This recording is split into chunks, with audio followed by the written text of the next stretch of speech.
I know gold is not enough.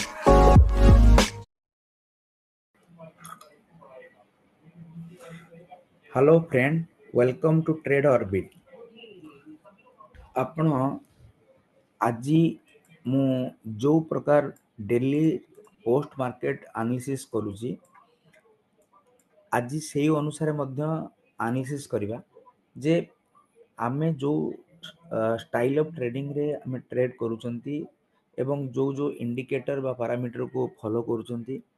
ସେଥିରେ ଆଜି trade ମିଳିଥାନ୍ତା କି ନାହିଁ ଫାର୍ଷ୍ଟ କନସେପ୍ଟ। ସେକେଣ୍ଡ, ମୁଁ କାଲି ପାଇଁ କ'ଣ ହେଇପାରିବ ପାଖାପାଖି ତାକୁ ଆନାଲିସିସ୍ କରିବା। ତା ସହିତ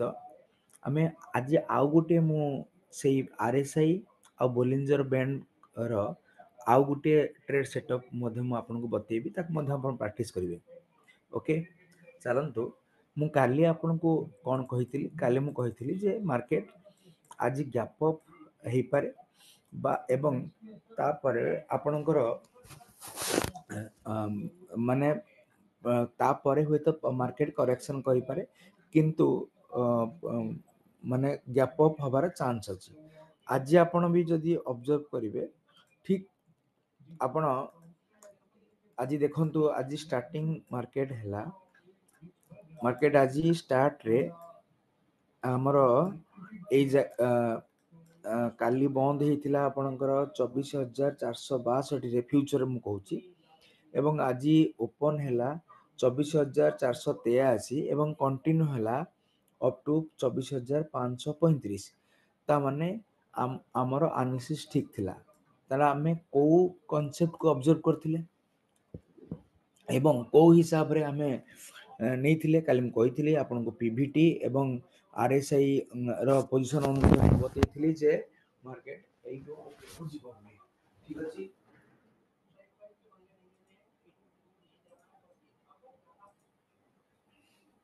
ତ ବର୍ତ୍ତମାନ ଏବେ ଆଜି ମଧ୍ୟ ଆମେ ଯାହା ଯାହା ପ୍ରେଡିକ୍ଟ କରିଥିଲେ ତ ସେ ଅନୁସାରେ ଆଜି ମଧ୍ୟ ମାର୍କେଟ ସେ ଅନୁସାରେ ଆମକୁ ଶୋ କଲା। କିନ୍ତୁ ଏବେ ମୁଁ ନର୍ମାଲି ଆଜି କ'ଣ କରିଥାନ୍ତି ମୁଁ ଆପଣଙ୍କୁ କହୁଛି। ମୁଁ ଅଲରେଡ଼ି ବାରମ୍ବାର ଆପଣଙ୍କୁ ବତେଇଛି ଯେଉଁ ମୋର ନର୍ମାଲ କନସେପ୍ଟ ଅନୁସାରେ, ଯେତେବେଳେ ପ୍ରାଇସ୍ ଆପଣଙ୍କର ଜୋନ୍ 3 ଭୋଲାଟିଲିଟି, ଜୋନ୍ 2 ଭୋଲାଟିଲିଟି, ଜୋନ୍ 4 ଭୋଲାଟିଲିଟି ପାଖକୁ ପଳେଇଯିବ। ମୁଁ ଏ ବିଷୟରେ ଆପଣଙ୍କୁ ମଧ୍ୟ ଆଗରୁ ବତେଇଛି। ବୋଲିଞ୍ଜର ବ୍ୟାଣ୍ଡରେ ମୁଁ ଏବେ ଭୋଲାଟିଲିଟି 3 ଏବଂ ଭୋଲାଟିଲିଟି 4କୁ ବର୍ତ୍ତମାନ ଆକ୍ଟିଭେଟ୍ କରିଦେଉଛି। ଆପଣ ଦେଖନ୍ତୁ, ମୁଁ ବାର କହିଛି 1 ମିନିଟ୍ରେ ଯଦି ଏଇଟା ହେଉଛି ତାହେଲେ ଆପଣଙ୍କର ସବୁ ଟାଇମ୍ ଫ୍ରେମ୍ରେ ମଧ୍ୟ ହେଇପାରିବ। ସବୁ ପ୍ରକାର ସବୁ ଟାଇମ୍ ଫ୍ରେମ୍ରେ ମଧ୍ୟ ଆପଣ ସେ ଅନୁସାରେ ଟ୍ରେଡ୍ ଇନିସିଏଟ୍ କରିପାରିବେ। This is your volatility zone 4. This is your volatility zone 3. This is your volatility zone 2. ତା ମାନେ ପ୍ରାଇସ୍ ଭୋଲାଟିଲିଟି ଜୋନ୍ 2 ରେ ଆମର କିଛି କରିବାର ନାହିଁ, but when it will reach at the volatility 3 or 4, ତା ମାନେ ପ୍ରଫିଟ୍ ବୁକିଂ ଆସିବ ହିଁ ଆସିବ। ଏବେ ଅବଜର୍ଭ କରନ୍ତୁ, ପ୍ରାଇସ୍ ଏବେ ଭୋଲାଟିଲିଟି 3 ପାଖକୁ ଆସିଲା। ଯେତେବେଳେ 3 ପାଖକୁ ଆସିଲା ଆମେ ଆକ୍ଟିଭେଟ୍ ହେଇଯିବା ଦରକାର ଏବଂ 4କୁ ମଧ୍ୟ ଟଚ୍ କଲା। ଦେଖନ୍ତୁ ଏଇ ଜାଗାରେ 4କୁ ଟଚ୍ କଲା, ତାମାନେ ଆମେ ଏବେ ସିଓର ହେଇଯିବା ଏବେ ପ୍ରଫିଟ୍ ବୁକିଂ ଆସିବ। କରେକ୍ସନ୍ ହବ କି ନାହିଁ, କ୍ରାସ୍ ହବ କି ନାହିଁ, that is separate issue, but correction ମାନେ ପ୍ରଫିଟ୍ ବୁକିଂ ତ ହବ ହିଁ ହବ। ମାନେ ଯେ ସ୍କାଲ୍ପର ଆମକୁ ସ୍କାଲ୍ପର ହିସାବରେ ଇମିଡ଼ିଏଟଲି ଆମେ ମଧ୍ୟ ଏଣ୍ଟ୍ରି କରିପାରିବା। ଏବଂ ମୁଁ ୟାକୁ କହିଥିଲି, ୟାକୁ ଟ୍ରେଡ୍ କରିବା ପାଇଁ ହେଲେ ଯେ ତାର ସିମ୍ପଲ୍ ଲଜିକ୍ ହେଲା ଯେ ଆପଣ ମୁଭିଂ ଆଭରେଜର କ୍ରସ୍ ଓଭର ନେବେ। ଯଦି ଆପଣ ମୁଭିଂ ଆଭରେଜର କ୍ରସ୍ ଓଭର ନେବେ, ଏଇଠି ଦେଖନ୍ତୁ ଗୋଟେ କଥା ହେଲା, ଯେତେବେଳେ ମୁଭିଂ ଆଭରେଜ କ୍ରସ୍ ଓଭର ଦେଲା କୋଉ ଜାଗାରେ ଦେଖନ୍ତୁ, ଏଇଠି ମୁଁ ଆପଣଙ୍କୁ ଏଇ ଯେଉଁ ଇଣ୍ଡିକେଟର ମୋର ସେଲ୍ ସିଗ୍ନାଲ ଦେଇଛି ନା, this is your moving average cross over. ତ ଆପଣ ଏଠି ବି ନେଇପାରିବେ। ନାଇଁ ତ ମୁଁ ଆଗରୁ ବି ଆପଣଙ୍କୁ ବତେଇଥିଲି ଯେ ଯେତିକା ବେଳେ ଏଇଭଳିଆ ସିନାରିଓ ଆସିଲା, ଆପଣ ମନେ ପକାନ୍ତୁ, ଆପଣଙ୍କୁ କହିଥିଲି ଯେ 8 ମୁଭିଂ ଆଭରେଜର ହାଏ, ସିମ୍ପଲ ମୁଭିଂ ଆଭରେଜ 8ର ହାଏ ତଳକୁ ଯେତେବେଳେ ପ୍ରାଇସ୍ ଯିବ ଆମେ ଏବଂ କ୍ଲୋଜ୍ ହବ, ଆମେ ତା ତଳକୁ ଇମିଡ଼ିଏଟଲି ଆମେ ମାନେ ପୋଜିସନ୍ ବନେଇ ପାରିବା। ଏକଥା ଆଗରୁ କହିଥିଲି। ମୁଁ ଏବେ ବି ଆପଣଙ୍କୁ ବର୍ତ୍ତମାନ ଏବେ ସେଟା ଦେଖେଇ ଦଉଛି ଷ୍ଟାଇଲଟା, କାହିଁକି ନା ବିଭିନ୍ନ ପ୍ରକାର ଷ୍ଟ୍ରାଟେଜି ଅଛି, ବଟ୍ ମୁଁ ଯୋଉ ଷ୍ଟ୍ରାଟେଜି ଉପରେ ଆପଣଙ୍କୁ ଅଲରେଡି କଥାବାର୍ତ୍ତା ହେଇଛି, ତ ସେଇ ଅନୁସାରେ ଆମେ ବର୍ତ୍ତମାନ ଏବେ ଆମର ଡିସ୍କସନ୍ କରିବା। ମୁଁ ଏଠି ହାଇ କଲି ମାନେ 8 ମୁଭିଂ ଆଭରେଜ ର 8 ମୁଭିଂ ଆଭରେଜ ର ହାଇ ହଉଛି ଏଇ ଜାଗାରେ, ଦେଖନ୍ତୁ ଗୋଟେ ମିନିଟ, 8 ମୁଭିଂ ଆଭରେଜ ର ହାଇ ହଉଛି ଏଇ ଜାଗାରେ, ମୁଁ ୟାକୁ ଟିକେ ବୋଲ୍ଡ କରିଦଉଛି।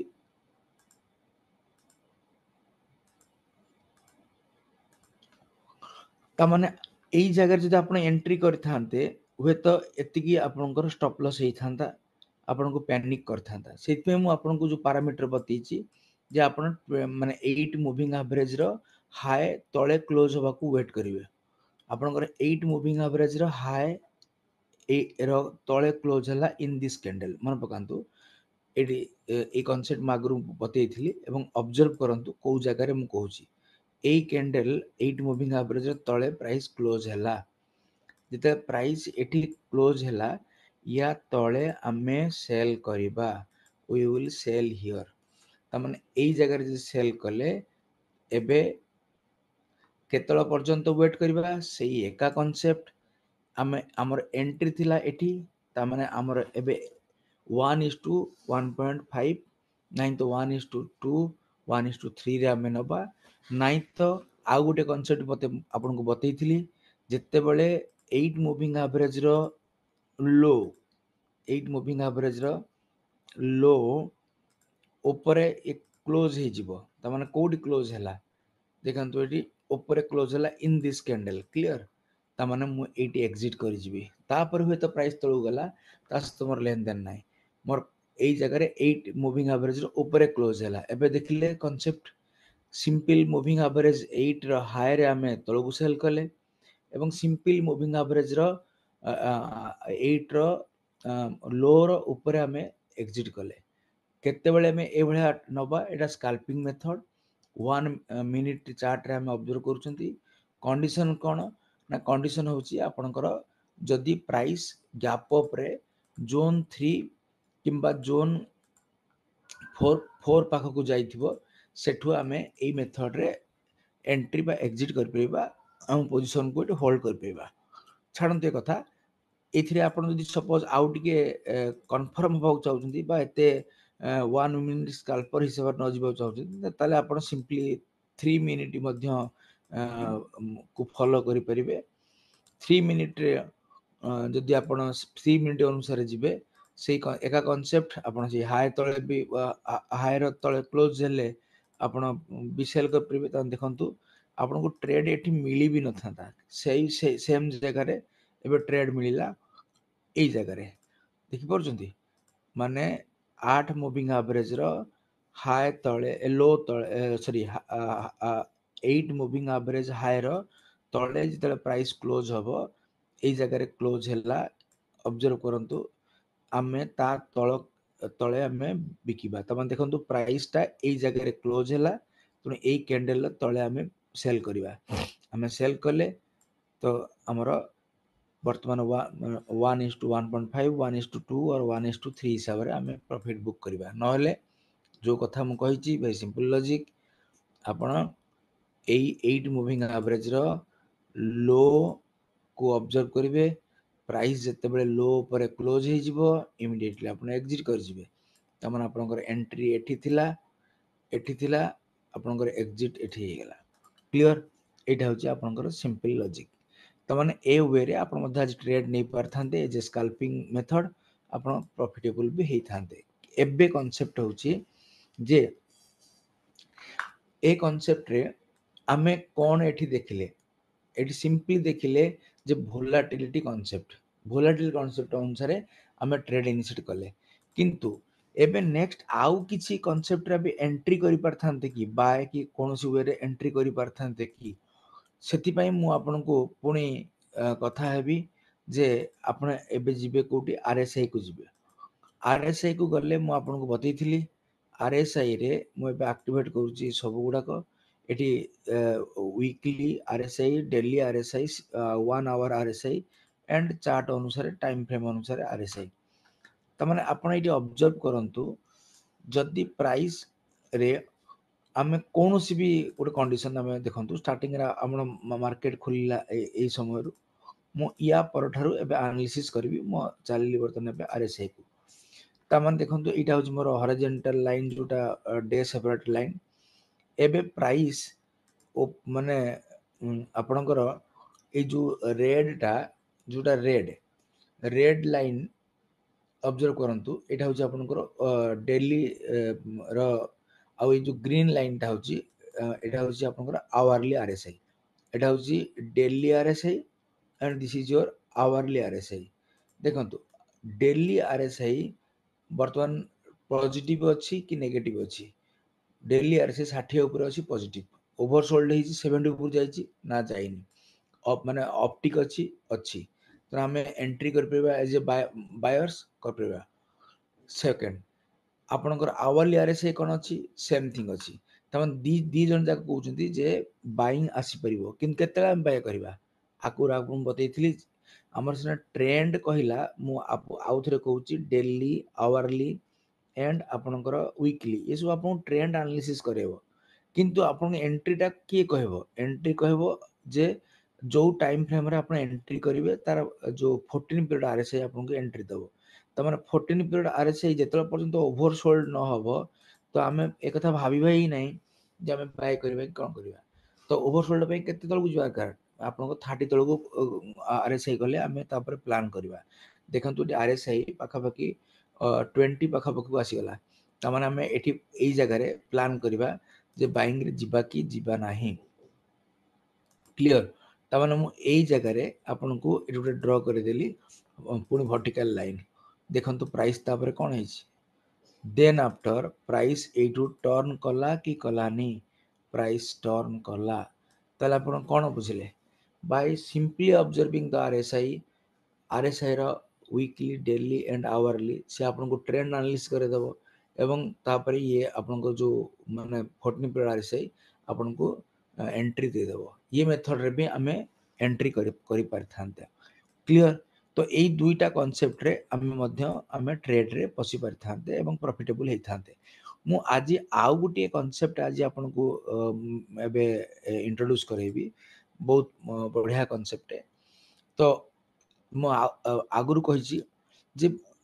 आपनकर बोलिंजर बैंड कौन इंडिकेट करे Bollinger band will indicate your volatility मु सबु आउ नॉर्मल बोलिंजर बैंड कहा यूज करा जाय टू स्टैंडर्ड डेविएशन तमने टू स्टैंडर्ड डेविएशन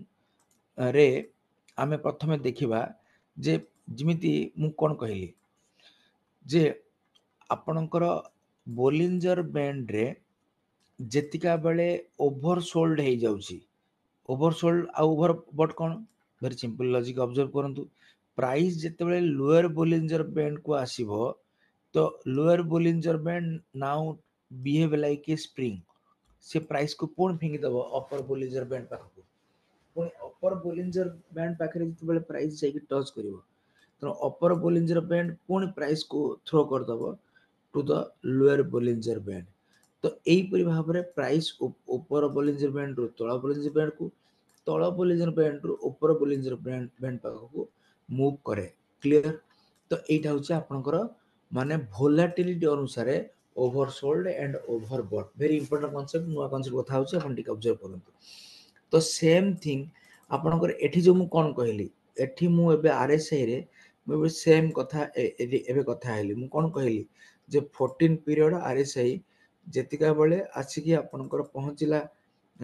ओवरसोल्ड 30 तळे तो आमे पुणी एक्सपेक्ट करबा जे आरएसआई पुणी ऊपर को मूव करिवो देखंतु आपनको एई जगह को टच कला पर ओवरसोल्ड रीजन ले पुणी ऊपर को जाईची पुणी ऊपर को टच कला पर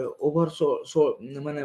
बट हे गला पुणी एबे रिट्रेस करिवो टू द ओवरसोल्ड रीजन एई वे रे आपनकर प्राइस मूव करूची जानि परछंती कि नै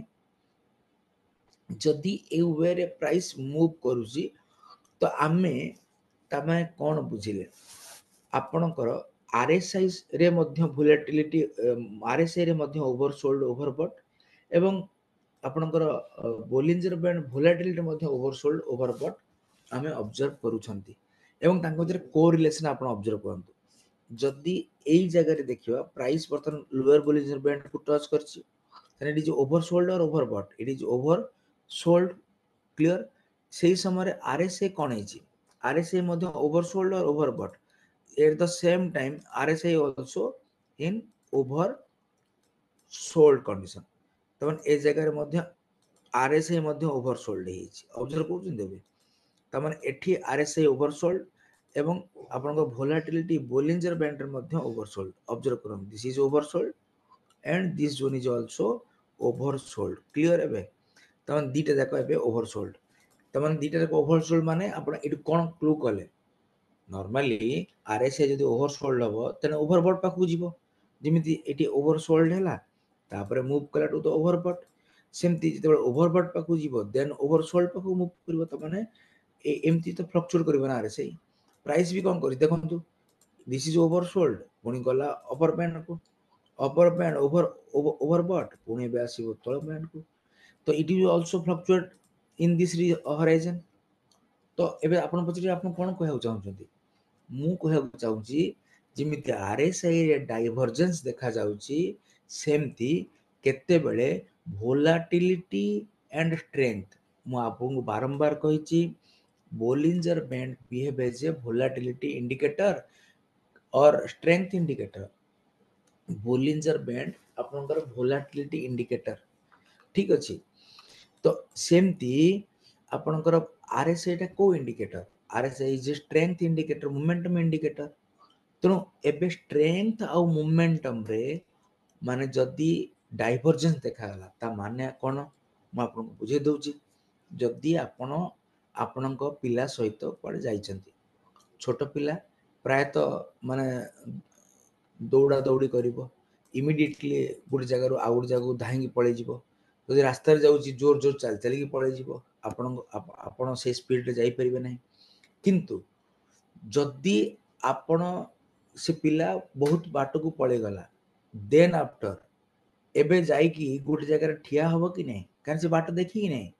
पुणी किछ समय गला पर ताको मामा वा बापार आवश्यकता दरकार अछि। तेणु सी बहुत भोलाटाइल के पिला, तो पिला बहुत स्पीड रे पळे गला, ता पाखरे मोमेंटम अछि, तेणु सी एबे वेट करिवो कि नै जे बापा पुणी आसंतु बोली। काहेकि ना बापा आउ छुआ, माँ आउ छुआ ए दी जण सांगरे गले तो both will in the same pace, तो किछ असुविधा नै। बट जेतेबेले जणे आउ जणठु डाइवर्ज हेइ जिवो, ता माने आर इंडिकेटर टा आपनको वेट करिवो। आइदर पिला वेट करिवो, आगु पळे जेतु से वेट करिवो, मो मामा शीघ्र आस, बापा शीघ्र आस। ताले एबे बापा जाइकी पहुंचला परे पिला पाखरे तो कोन हबो ना, तापरे पुणी both will move in A same direction. पुणी किछ समय परे पुणी पिला भी जोर धाई पळे जिवो, बिकॉज़ पिला रेखा बयस अछि, आपनकर बयस हेइ गलनी। तो दिस इज द कांसेप्ट। तो आमे एटी कोन कथा हबा, आमे कथा हबा या जदि छुआ बहुत माने भोलाटाइल कि बहुत आगु को पळे गलानी, तेणु सी किछ समय परे डाइवर्ज जेतु हे गला, बापा माँ ठाकुर अलगा हे गला, ता माने नेक्स्ट ताकू सेठी हल्ट हवा पड़िबो बा डाइवर्ज हे कि आसी पुणी ओरिजिनल पाखु आइदर पिला पुणी बैक करिक आसीबो, नले पिला वेट करिवो ताकि आपण जाइकी पहुंचबे। तो आमको सेही ट्रेडिंग अपॉर्चुनिटी टाकू फाइंड आउट करिया पड़िबो जो जगह रे both will now show the divergence. Clear? ए दुईटा को एटी देखंतु RSI ओवरसोल्ड तो ओवरबॉट हबो, ओवरबॉट तो ओवरसोल्ड हबो। बोलिंजर बैंड लोअर बैंड को टच कले अपर बैंड को जीवो, अपर बैंड को टच कले लोअर बैंड को आसीबो। हां एटी को आपन प्रश्न आसी पारे, जदि माने प्राइस माने लोअर बोलिंजर बैंड को आसिला ता माने से अपर जाको बाध्य। एटी ऑब्जर्व करंतु, एठी आपण काहे कि मु एई नुवा कांसेप्ट कथा होची, एई जगह रे अपर बोलिंजर बैंड को टच कला, लोअर बोलिंजर बैंड को आसिला कि ना, कौन हैला move up end of, again एठी बिट अप कला। क्लियर? जाई कि पुन डाइवर्जेंस देखला केते बेले ना, पुनी लोअर बोलिंजर बैंड को एठी के आसिला।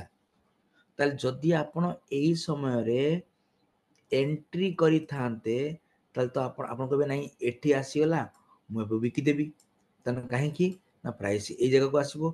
क्लियर? आसिला कि ना, कारण भारी भरकम आपको लॉस नवा पड़ला पुणी आपण एटी अपर टच कला बोलिंजर बैंड को वोलाटिलिटी तो आपण एट कहबे मु बिकिदेवी किछ समय पर्यंत प्राइस सेठी टिके तळकू गला किंतु तापर कोन हला तार पुणी ऊपर को जीवा ट्राई कला देन आफ्टर एटी फॉल कला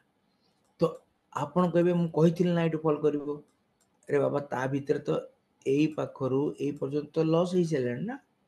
तो दैट इज द फैक्ट तो ता माने आपण कोन एठी बुझिले जे वोलाटिलिटी कांसेप्ट रे अपर बोलिंजर बैंड को टच कले लोअर को आसीबो और लोअर को टच कले अपर जीवो ये सबु बेले वैलिड नुह ये केते बेले वैलिड जेते बेले प्राइस आपन ट्रेंड रेंज बाउंड थिबो रेंज बाउंड को किंतु हम ऑब्जर्व करबा यदि माने आपनकर एडीएक्स 15 बा 20 बिलो थिबो माने माने एडीएक्स गोटे इंडिकेटर पर या विषय कथा हेबी डेडिकेटेड वीडियो या पर बनैबी जेतेबेले एडीएक्स इंडिकेटर ऑब्जर्व करंतु ए एडीएक्स इंडिकेटर जेतेबेले आपनकर 20 बा 15 तळे थिबो सेतिका बेले आपनकर एई परि भाबरे माने तळ लोअर बोलिंजर बैंड को टच कले अपर को जीवो अपर को टच कले लोअर को जीवो पर आपन केतले देखैबी तो हमर आजिर डिस्कशन कोन हमर आजिर डिस्कशन हैला जे जेतिका बेले माने रेंज बाउंड थिबो से तो तळु ऊपर जीवो ऊपर तळ जीवो it will move in the same pace with the RSI but जेते बेले से डाइवर्जेंस क्रिएट कला ता माने एडीएक्स ताकू सपोर्ट कलानी एडीएक्स ट्रेंडिंग हे गला मतलब ट्रेंड पकड़ नेला तो वन डायरेक्शन ले प्राइस मूव कला ता माने छुआ तो धाई पळेला से डाइवर्जेंस शो करिवो आमे सेई डाइवर्जेंस ताकू ऑब्जर्व करिवा आउ तापरे आमे ताकू बिकिवा पे प्लान करिवा ता पूर्वरु तो नुह आपण बुझी पाले कॉन्सेप्ट हम कोन कहूची तो आमे एटी कोन बुझिले जेतिका बेले आमे अपर बोलिंजर बैंड को टच कला आमे इमीडिएटली बिकिवा कथा भाबिबा नाही हेड ऑब्जर्व करबा जे एडीएक्स कोठी अछि जे मार्केट ट्रेंडिंग हेलान ना रेंज बाउंड माने पुणी पळे आसबो लोअर को यदि रेंज बाउंड न होइतबो से माने वन वे मूव करिवो बट पुणी केते बेले आमे जेतिका बेले सपोज हम एई जगह बिकले तळु को आसा कथा हमको लॉस करला पुणी एई पुणी तो बिकले पुणी लॉस कला एबे साहस आमे हरे दबा ये अपर बोलिंजर बैंड को टच कले तळु को आसीबो कि नै मु जानिनी क्लियर ना नहीं तो सेथि पई हमको ट्रेडिंग अपॉर्चुनिटी खोजिबा पई आमे आरएसआई सहित मोमेंटम सहित वोलाटिलिटी रो डाइवर्जेंस को ऑब्जर्व करबा बुझिले एटा बढ़िया इंपोर्टेंट कांसेप्ट एबे ऑब्जर्व करंतु मु कोन कहली जे जेते बेले प्राइस एठी ओवरसोल्ड आरएसआई मध्ये एठी ओवरसोल्ड क्लियर जेतिका बेले प्राइस इट मार्क करंतु कोनटा बुझौची मार्क करंतु एठी ओवरसोल्ड देखंतु एठी भी प्राइस ओवरसोल्ड देखि पड़छथि किंतु माने it is in the same pace but price ए जगह रे ओवरसोल्ड देखि पड़छथि लोअर बोलिंजर बैंड को टच करिछि प्राइस देखंतु किंतु ए जो ब्लैक कलर 30 लाइन को माने आरएसआई टच कला कि आंसर ना तो तेणु this is a big opportunity to enter clear तो एबे एटा होचे हम ट्रेडिंग अपॉर्चुनिटी माने 1 आवर रे आरएसआई जो मोमेंटम बा स्ट्रेंथ इंडिकेटर सहित वोलाटिलिटी इंडिकेटर डाइवर्जेंस हमें पाइले काहे कि ना प्राइस एटू आउरी तळुक मध्ये जाई पारि थांता जेमिति एटी आगु मध्ये गला सेम जाई पार थांता तो आमे काहे केमिति आमे एटी जदियो देखंतु तीनटा मूविंग एवरेज जो क्रॉसओवर मु यूज करथिले आपन को बतैथिली जे 9 26 एंड 34 मूविंग एवरेज रो जो क्रॉसओवर ए तीनटा मूविंग एवरेज रो क्रॉसओवर आपन को सेल इंडिकेशन देला परे आपन को बढ़िया कि आपन सेल ले जाई थांते आपन को लॉस बुक करिया पड़ थांता प्राइस आज देखंतु 24500 गलानी तो ये तो सेल संग से बाय कर देला बट एमती हैला कोन पई त बुझंतु ना ता पछर साइकिल ट्रेडिंग साइकोलॉजी कोन अछि ता रीजन हैला divergence in the both indicator volatility रे प्राइस वर्तमान एबे लोअर बोलिंजर बैंड को टच करछि ऊपर को जीवो माने ओभर सोल्ड किंतु आरएसआई रे ओभर सोल्ड हेइनी सेति पई एटा जो ट्रेडिंग अपॉर्चुनिटी मु एई जगह रे एबे जाक्तियार हे जिबी कोन करबी ना एबे वर्तमान मु आपनकर पळे आसीबी कोठी की ना लोअर टाइम फ्रेम आपन 5 मिनिट आसंतु 15 मिनिट आसंतु जोटी आपन प्रिफरेबल नियंतु किछि असुविधा नै एबे ऑब्जर्व करंतु हम जोन फाइंड आउट हे गला क्लियर एबे जेतिका बेले आपनकर आरएसआई अपवार्ड मूव करिवो देखंतु एई माने देखंतु लार्जर टाइम फ्रेम रे ओवरसोल्ड हे नथला किंतु लोअर टाइम फ्रेम रे ओवरसोल्ड एते ऊपर को मूव कला हमें एंट्री करि परिबा किंबा मु आपनको जिमिति आगुरु कहिथिली तीनटा मूविंग एवरेज जते बेले मिसि जिवो देन हमें एठी एंट्री करिबा एठी हमर बाय सिग्नल देला नहले 20 मूविंग एवरेज ऊपर मध्ये हमें एंट्री करि परिबा तो एई पाखुरा हमें प्राइस एंट्री कले एबे आपनकर नियंतु 1:1.5 नाइ तो सिंपली वे आपण अपर बोलिंजर बैंड को टच कला एग्जिट कर जिवे बा आपनकर टारगेट अनुसार नै परिबे तो this is A another way of approaching the volatility divergence with RSI volatility and RSI and Bollinger Band divergence clear मु या ऊपर आउरी मध्य परे बहुत थोड़ा डिस्कशन करिवि विभिन्न ट्रेड सेटअप रे तेणु आपण एटा को टिके माइंड करंतु केमती आपण या ऊपर मास्टरी करिवे ये मध्ये गोटे नुआ आपण को डायरेक्शन भाबिया पई क्रिएट करिवो क्लियर तेणु आपण ए अनुसार ए ट्रेड सेटअप को टिके ऑब्जर्व करंतु आ जदी बुझी न पारले तले कमेंट करंतु मु नेक्स्ट पुनी ए कांसेप्ट को आउरी क्लियर करिवि थैंक यू